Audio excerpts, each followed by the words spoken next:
These are 5 smart fundraising strategies for small nonprofits on a budget. Most nonprofits are actually very, very small. I think it's somewhere around half have no budget at all and no paid staff, especially full-time, but maybe not even part-time. So if you feel like you're on a shoestring budget, you're definitely not alone. You're probably in the majority. But your cause, your mission is probably still important and you still need to raise money. So here are some strategies to help get you out ahead where you can actually bring in money with less staff, less budget, and hopefully less time as well. Number 1 is to leverage social media. Now, I say this with a huge grain of salt because if you spend all of your time on social media instead of doing other things, you're gonna get absolutely nowhere. So volume, not good. We don't wanna focus on volume of social media. We wanna focus on quality and consistency. Consistency probably being the most important thing. Post 1 time per week for 3 years in a row, and that'll get you further than posting twice a day for a week and a half, 2 weeks, 3 weeks, whatever it might be. This like social media rush, we're just gonna put a ton of content and we're really gonna focus on it. No, the best way to do this probably is to get a little bit of time and block it at the beginning of each week or block it at the beginning of each month and spend just enough to schedule out your posts. You can use tools like Hootsuite or Buffer, and I think there's even some free tools that allow you to schedule out your social media so you can batch make content and batch post content, and then you set it and forget it. If you really want to go overboard and go a little bit of an extra mile, try commenting on other people's social media and posts, maybe 5-10 minutes a day maximum. Again, we want to be very, very careful not to let this take up too much time. We want to focus on sharing stories. People relate to story, people learn through story. Odds are, if you have a nonprofit and you have a meaningful mission, there's probably a story you can tell. All you have to do is pull out your selfie camera and just take a video of you talking to camera just like this. You don't have to have a fancy setup like I do here. You can just do it on your phone and just share it straight to social media, no editing. People like the raw content. They like the authentic stuff. You don't have to go overboard. Quality doesn't have to be like video quality. You don't have to have a cinema camera and a crazy microphone and all this stuff. Quality can just mean quality of information, quality of content, and this kind of authentic feel. So we want to make sure that we're sharing stories as well. The last small tip I'll give you is leverage your people. So if your business account posts on Instagram, LinkedIn, Facebook, YouTube, whatever you're going to do, and no one shares it from your team, it's probably not going to get seen by hardly anybody, especially if you're just starting out. Say you don't have any followers or you're just starting a brand new account. If you don't have some live people, your staff, your board, who will regularly engage and share and like and comment and kind of get it started so that there's a clear, some sort of engagement, it's not gonna go anywhere. The platform's design is to find the most addicting content, serve it in front of as many people as possible, and sell ads to them. That's the game of social media. That's the business of social media. So the best way for us to capitalize on that and use it for good is to kind of give them what they want. Is, hey, look, there are people who are engaging with this. It's interesting. People are spending time on this content. You should share it to more people, algorithm, and hopefully the algorithm takes it. Speaking of which, if you want this video to be shared with more people, please consider liking the video, commenting. Again, same principles apply. If you think this stuff is useful and more people should see it, you have to engage with it. That tells the algorithm, yes, this is useful content, it's interesting, it's educational, whatever you want, and it puts it in front of more people. So that would really help us out if you would do that for us as well. Number 2 is crowdfunding. Now, if you want a really in-depth look on how to crowdfund properly, we have an entire video on crowdfunding. It's somewhere on our channel, or you can just keyword search crowdfunding on our website. It'll take you right to it. But crowdfunding is a little bit of a double-edged sword.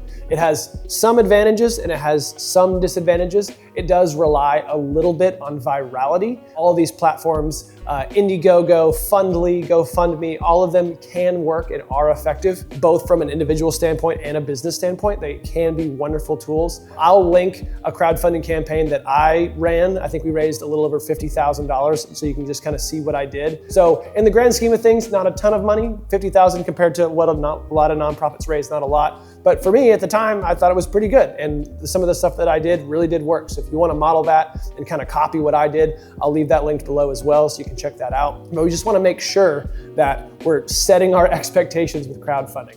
It's a great way to reach a lot of people, so you're going wide, not deep. And we'll talk about another tip in a minute, but easy to set up, not a lot of friction. You just kind of get it up and you can share it on social media. So would it encourage you to maybe try it, but don't sink a ton of time into it. Maybe you spend a couple of days setting it up, letting it run for a month, fund something specific. And if you want a really deep dive on crowdfunding, just check out our video. We have a whole video that explains how to do it, pros and cons, it compares different platforms, all that kind of stuff.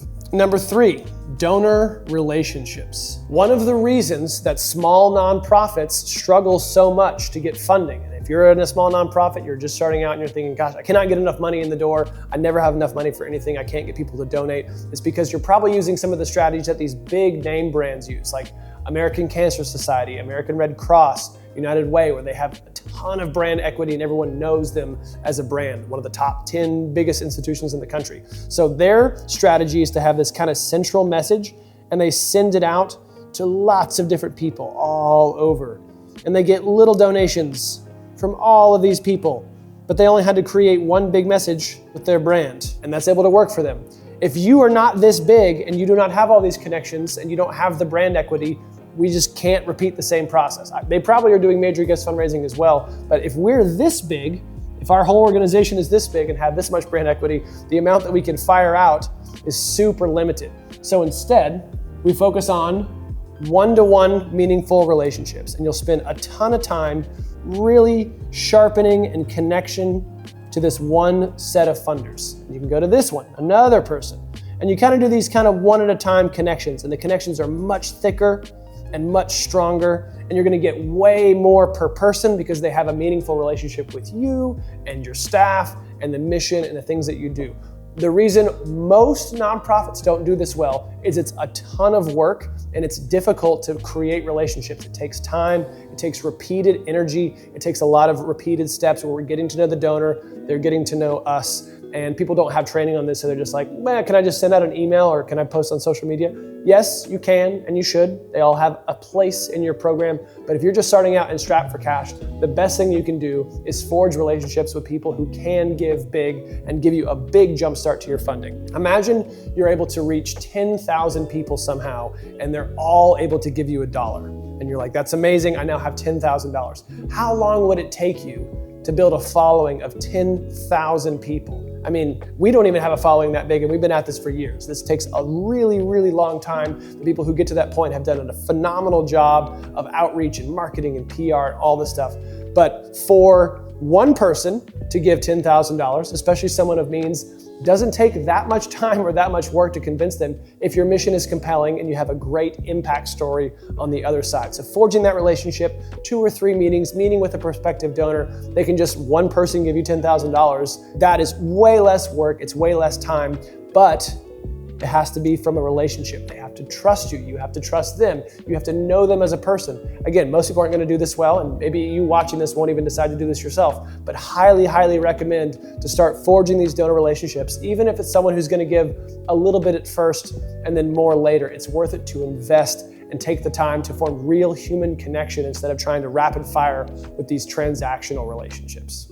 Number 4, in-kind donations and corporate partnerships. If you have an organization that is not able to give cash, will they donate their services? An example of this might be, hey, I need a new website. And I know that a new website can cost on the low end several $1,000s. And if I get a really fancy, it can be up to 6 figures. Some marketing agencies will charge an organization, $100,000, $120,000 to build a website. Instead of, oh, let's raise $100,000 and then build this amazing website, go to a local web designer and say, hey, would you design us a website for free for an in-kind donation, or would you charge us and then you can donate the money back, or some sort of a deduction where you can get the services for free, they can get that tax deduction, and also it helps with the brand. Being able to get some sort of in-kind something doesn't always have to be like, oh, we want canned food. Like, you can be very creative with not just physical things, but services also. The answer is always no if you don't ask. So instead of trying to raise the money and spend it, especially when you're first starting out, you can ask for the service directly and say, will you give us a discount,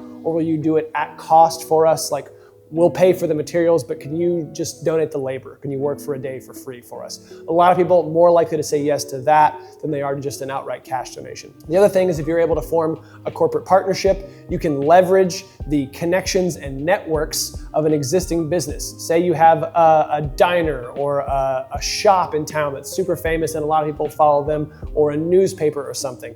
If you can get them to share about your organization, whether for free or for a steep discount, you're able to leverage their their network and their trust with their customers for the same thing with yours. So it's really, really important to try and just see who you can forge relationships with.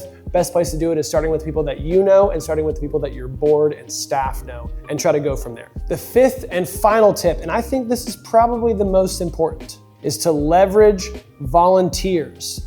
There are plenty of people who maybe they don't have time or maybe they don't have the capacity, even if you were gonna pay them to work for you full time, but they're willing to donate 2, 3, 4 hours a month. If you can get a large group or even a small group of really dedicated people to help with fundraising, with operations, with some of the busy work, all of these things that are super important and have to happen to make your organization run, instead of having to pay someone to do it, you can get fractional work for people who are gonna work for free.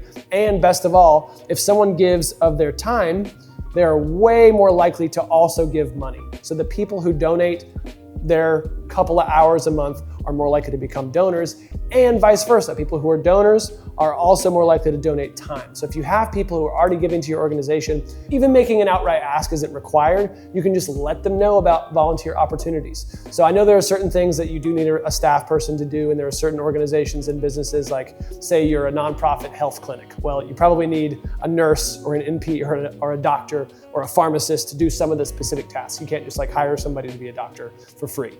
But maybe there's people who can help clean the clinic. Maybe there are people who can help transport patients to and from. Maybe there are people who can help in the office and help with the financials. There's all kinds of things that you can do that don't require specialized labor, that you can utilize volunteers. The best way to scale up your fundraising program is also fundraising volunteers. It's kind of the cheat code in terms of getting connected to people with wealth and affinity and excitement for your mission, because you can only make so many relationships at once. You should. That's again one of our tips today. It's one of the most important things that we do. But for volunteers, we are able to get access to their networks almost immediately. People are much more likely to trust an organization if someone they know endorses it. So really heavily lean into the recruitment and stewardship and treating your volunteers as if they're donors and vice versa, because a lot of times they end up being both. All right, I hope some of these tips were helpful for your small and emerging nonprofit. I know it's tough out there, so keep going. Your mission is worthwhile. It will definitely be worth it in the end. And if you'd like some extra help scaling up your fundraising, you can always head over to pridephilanthropy.com and click on that Let's Chat button and talk directly with one of our team to see if we can help you. Thank you so much for watching, and we'll see you in the next video.